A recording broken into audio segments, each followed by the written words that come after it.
विश्व भर के लाखों लोग और उनके परिवारों ने इसकी आध्यात्मिक शिक्षा एवं राजयोग मेडिटेशन को जीवन में अपनाकर मन की शक्ति, शांति एवं विचारों की एकाग्रता से जीवन में विशेष परिवर्तन का अनुभव किया है। ब्रह्मा कुमारी संयुक्त राष्ट्र की एनजीओ एवं इकोसॉक और यूनिसेफ की परामर्शदायी अंतर्राष्ट्रीय संस्था है। संस्था का उद्देश्य है मनुष्य में आध्यात्मिक जागरूकता एवं आत्मविश्वास के द्वारा शांतमय और सुखमय विश्व का नवनिर्माण करना है।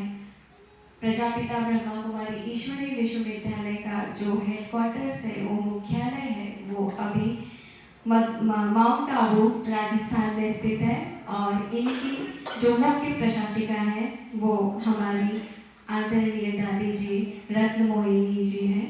तो इस तरह से ये संस्था का संक्षिप्त परिचय है और अब मैं आदरणीय स्नेहल दीदी जी से निवेदन करती हूँ कि वे हमें थोड़ा मार्गदर्शन करें। ओम शांति।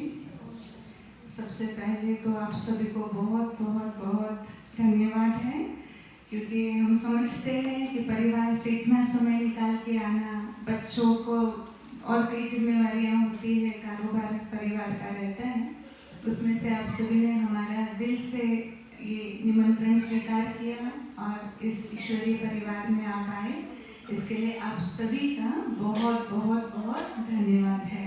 इसके पश्चात हमारे जो मुख्य अतिथि है आज के, आप भी समय निकाल के हमारे निमंत्रण को आपने स्वीकार किया। जैसे अभी भारती बहन ने बताया, पड़ोस में रहते हैं लेकिन फर्स्ट टाइम आज इस परिवार में आए हैं। और हमारे बहुत ही प्यारे और नम्रचित ज्योति बहन, आप दूसरी बारी आए हैं लेकिन आपने बहुत प्यार से निमंत्रण स्वीकार किया, आपका भी हम बहुत बहुत दिल से धन्यवाद करते हैं। और धनश्री बहन जो कुछ समय से इस ईश्वरीय विश्वविद्यालय से जुड़े हैं और इस यहाँ पर मेडिटेशन की प्रैक्टिस के लिए भी आते हैं और क्लास में भी आते हैं कुछ समय से, आपका भी बहुत बहुत धन्यवाद है।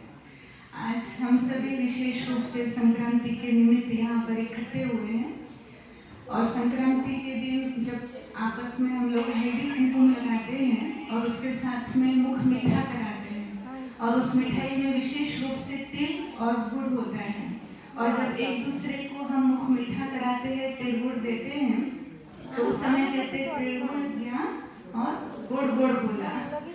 तो जहाँ पर अगर सिर्फ तिल खाते हैं तो तिल में वो मिठास नहीं होती है, या फिर सिर्फ तिल को अगर आप खाएंगे तो कड़वाहट भी लगेगी, लेकिन जब उस तिल के साथ गुड़ मिठास मिल जाती है तो उसकी मिठास से तिल का भी स्वाद कई गुना बढ़ जाता है। तो परमात्मा इस ईश्वरीय विश्वविद्यालय के अंदर हमें यही प्रेरणा देते हैं और यही शिक्षा देते हैं कि हर एक त्यौहार जो भी आज भारतवर्ष के अंदर मनाया जाता है, तो इन त्योहारों के पीछे थोड़ा सा आध्यात्मिक तरह से सुनेंगे, तो इन त्योहारों के पीछे, हर एक त्योहार के पीछे कोई ना कोई आध्यात्मिक भाव, आध्यात्मिक रहस्य होता है। तो ये जो संक्रांति का त्योहार हम लोग मनाते हैं, परमात्मा कहते हैं कि जो तिल है ये हम आत्माओं का प्रतीक है और आत्मा अर्थात इस शरीर को चलाने वाली, जैसे अभी हमने कहा कि देह और देव दो चीजें हैं और उसके बीच में जो है वो हमारा संसार या फिर वृद्धि जो है, हमारा उत्थान है। तो परमात्मा कहते हैं इस देह को चलाने वाली जो शक्ति है, जो चैतन्य है, वो मैं आत्मा हूँ और आत्मा अर्थात तिल, जिसका प्रतीक हम लोग तिल के रूप में देखते हैं, और गुड़ अर्थात आत्मा की वो मिठास।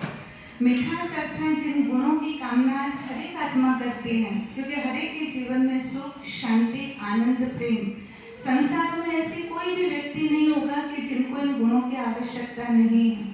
बल धन संपन्न है, बुद्धिवान है, रूपवान है, गुण, परंतु इन गुणों की आवश्यकता आज हर एक को है।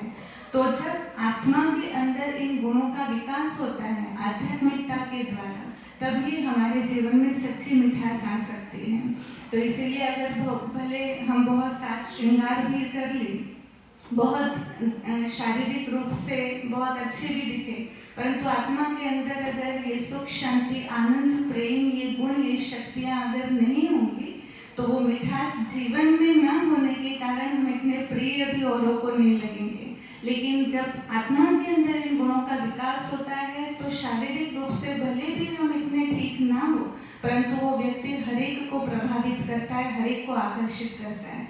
और जब परिवार की बात आती है, बच्चों को पालना देने की बात आती है, तो परिवार का जो आधार स्तंभ होता है वो विशेष रूप से महिलाएं होती हैं। और महिलाएं अगर सशक्त हो जाए और इन गुणों का विकास अगर अपने अंदर करे तो निश्चित ही उनके परिवार का उत्थान निश्चित है। इसलिए इस विद्यालय के अंदर परमात्मा ने हमें बहुत सुंदर शिक्षा दी है कि हमें औरों को नहीं परंतु स्व को परिवर्तन करना है। तो स्व परिवर्तन से अपने परिवार का और परिवार के परिवर्तन से फिर समाज का परिवर्तन करना बहुत सहज हो जाता है। क्योंकि कई बार हम औरों के परिवर्तन के लिए बहुत सोचते ये बदल जाए तो हम बदल जाए, परंतु परमात्मा कहते बदलना पहले मुझे है, सुख शांति पहले मुझे चाहिए। और इस प्रकृति का, इस संसार का नियम है कि जिस चीज की हम औरों को, जो चीज मुझे चाहिए तो वो चीज पहले मुझे औरों को देनी होगी। और जब वो चीज औरों को देना शुरू करेंगे तो कई गुना बढ़कर वो मेरे पास लौट कर आना शुरू हो जाता है। तो इसलिए जहाँ मुझे शांति चाहिए तो मुझे परिवार में भी अपने आप को शांति से व्यवहार करना आवश्यक है।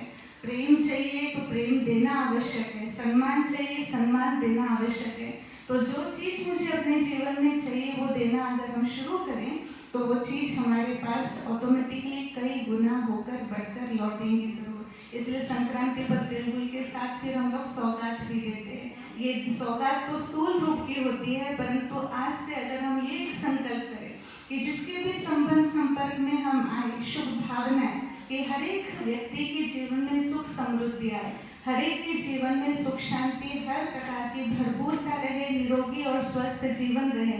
अगर ये सच्ची भावनाएं स्थूल वस्तु के साथ हम एक दूसरे को सदा के लिए देते रहेंगे तो हमारा जीवन केवल एक दिन नहीं परंतु रोज का उत्सव, उत्साह भरा जीवन बन जाएगा।